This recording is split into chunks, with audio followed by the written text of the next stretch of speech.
रहमतुल्लाहि बरकातहू। आज नारायणपेट में एक आशुरखाना मिस्मार किया गया है। इमाम हुसैन रज़ी अल्लाह तआला अन्हु के नाम से था, जो महबूब नगर ज़िले में आता है।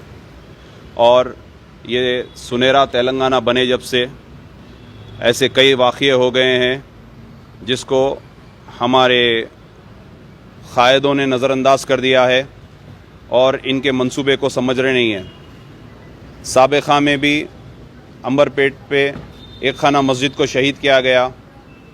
Municipal minister K.T.. रामाराव साहब है, म्यूनसिपल अर्बन डेवलपमेंट का उनके हाथ में है और उन्होंने स्टेट के चीफ मिनिस्टर के फर्जन भी है।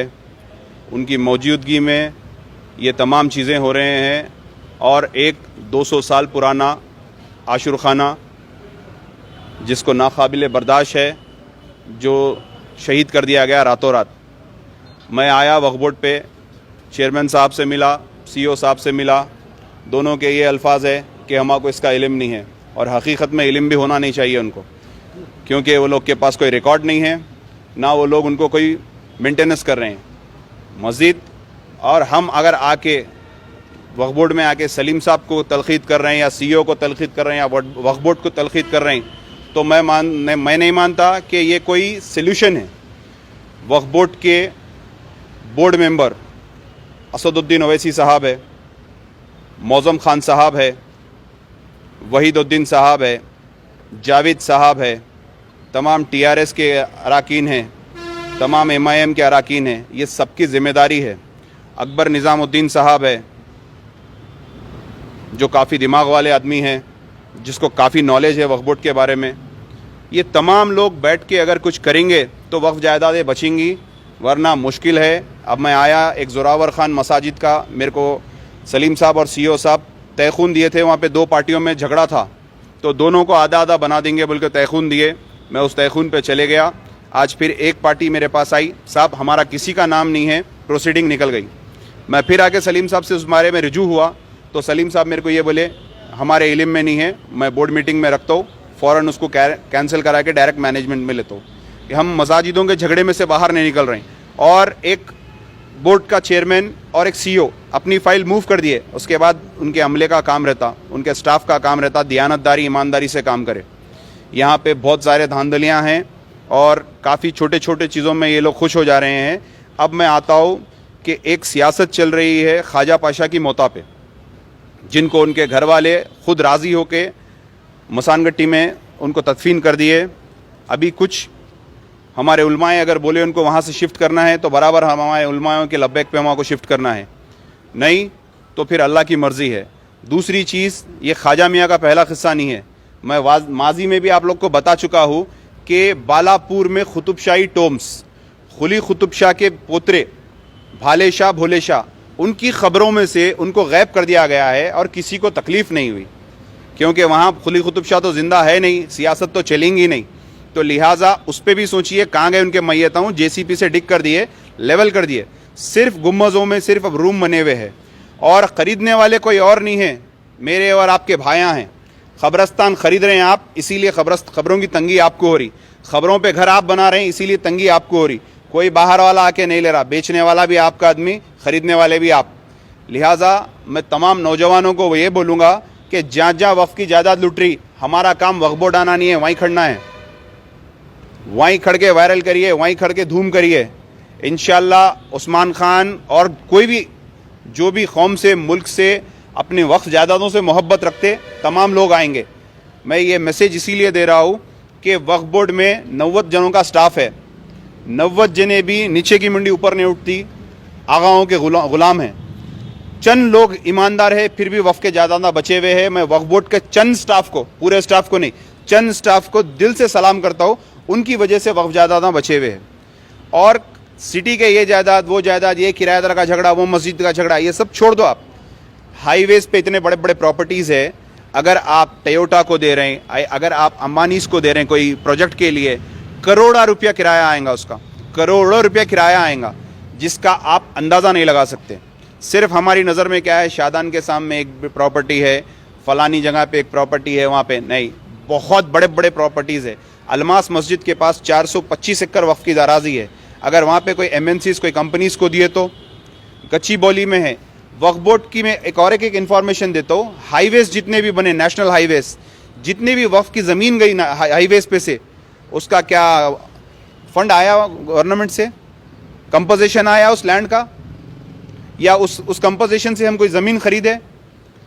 लिहाजा वक्फ बोर्ड के लिए retire IAS, IPS, police officers, advocates, doctors, engineers, जो नौजवान इसके लिए खिदमत कर सकते, ये सब लोगों का एक पैनल बनना चाहिए।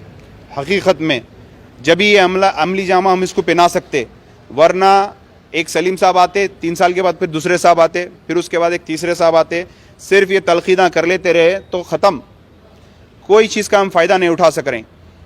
कई वक्फ प्रॉपर्टीज़ ऐसे है जिसका वक्फ बोर्ड में रिकॉर्ड है, लेकिन वक्फ बोर्ड का इंस्पेक्टर को नहीं मालूम है, वहाँ जाता नहीं, वहाँ नज़रअंदाज कर देता। तो लिहाजा कई ख़बरस्तान ऐसे हैं जो हम खुद इनक्रोच कर रहे हैं और हम खुद वही कर रहे हैं। मैं आवाम से भी अपील करता हूँ, ख़बरस्तान को भी जिस तरीके से इस्तेमाल करना है उस तरीके से इस्तेमाल करिए। और मेरी गुजारिश है मसाजिद कमेटियों से, आप तमाम लोग मसाजिद में झूमर, AC, चुन्ना, टाइल्स, ये चीज़ों को नज़रअंदाज करते हुए बेसिक चीज़, मोहल्ले में कौन बेरोज़गार है ये हम कर सकते। मोहल्ले में मसाजिद के चंदे से किसी को कारोबार लगा के दे दीजिए, मसाजिद के इमाम की तनख्वाह, मौज़म की तनख्वाह, लाइट का बिल, नल का बिल, बस ये तमाम चीज़ों से हमको गालीन फलां अला ये चीज़ों की ज़रूरत नहीं है। मट्टी पे भी अगर सजदा करेंगे तो अल्लाह रब्बुल इज़्ज़त हमारा सजदा कबूल करेंगे। मैं दिल से बोल रहा हूँ आप लोगों को कि हम अगर बेसिकली स्ट्रांग होंगे, अगर हम बेसिकली स्ट्रांग होंगे तो बहुत कुछ करेंगे। आज ये वक्फ बोर्ड की जिम्मेदारी क़यादत की है, हुकूमत की है, हमारे उलमाए दीन की है। हमारे उलमाए दीन आज एक जुलूस बना के निकल जाना चाहिए था। 6 साल हो गए हमको वक्फ को जुडिशल पावर नहीं मिला। हम तमाम आपकी ज़बान पे वोट डाले, आप TRS को वोट डालो बोले, आप खुद बयान दिए कि आप TRS को वोट डालो बोले। TRS आपको ये तयखून दी, बिठा के चाय बिस्किट बिरयानी खिला के ये तयखून दी कि वक्फ बोर्ड को 4 महीने के अंदर जुडिशल पावर देंगे, 12% तहफ़्फ़ुज़ात देंगे। मगर ना वक्फ बोर्ड को जुडिशल पावर मिला, ना तहफ़्फ़ुज़ात मिले। उसके बावजूद भी हमारे उलमाए दीन उठ के नहीं आए। ये हम सबकी जिम्मेदारी है। अगर वाकई वक्फ बोर्ड को सही इस्तेमाल करेंगे तो आप तमाम को एक मैसेज दे रहा हूं मैं, मेरी बात गौर से सुनिए। आज मैं हूं, कल रहता नहीं मालूम, लेकिन ये मेरी बात रिकॉर्ड रखिए आप लोग। वक्फ बोर्ड से आप अपने बच्चे के कॉलेज की फीस भर सकते हैं, आप अपनी बेटी की डिलीवरी करा सकते हैं, आप अपने फर्जन की खतना करा सकते हैं, आप अपने बीवी माँ बहन का इलाज करा सकते हैं। इतने मंशाए वक्फ है, उम्रे को जा सकते हैं आप, खबरों पे दुरूद सलाम के लिए फूल बिछा सकते हैं आप, हर वो चीज़ का मंशा है। इसको आप और हम अगर मिलकर सुधारे तो बहुत कुछ कर सकते हैं। नहीं, अभी जो कहना था हमारे उस्मान साहब के, अब जो मसला चल रहा है कि जो आशुर खाने को नारायणपेट में जो है ढा दिया गया, उसके बारे में आप क्या करेंगे? आप क्या वहाँ पे जाके इन्वेस्टिगेशन करेंगे या फिर जो है इसके खिलाफ कुछ एहतजाज करेंगे नहीं बनने पर? बराबर मैं इसके लिए एप्लीकेशन दिया और इसकी जिम्मेदार KT रामाराव है, क्योंकि उन्होंने कंसर्न मिनिस्टर है उसके। और ये लोग अपने आप को मुसलमान का हमदर्द बताते हैं। TRS के तमाम मुस्लिम कायद, बराबर आप KTR से जाके पूछिए किसकी बोलने पे एक आशुर खाना जिसकी तकलीफ हमको काफ़ी है कैसा ढाते। और आप, मैं TRS के तमाम कायदों को बोल रहा हूँ, तमाम लीडरान को बोल रहा हूँ, एक खाना मस्जिद के लिए आप लोग क्यों आवाज़ नहीं उठा रहे? आपका चीफ मिनिस्टर है, आप उनके कंसर्न है, आप जाके उनसे बात करिए। एक खाना मस्जिद आज वैसी वीरान पड़ी हुई है। सबसे पहले यहाँ पे हर चीज़ उल्टी हो रही है। सेहत के लिए जिम खोलने का, शराब खाने खुल रहे हैं।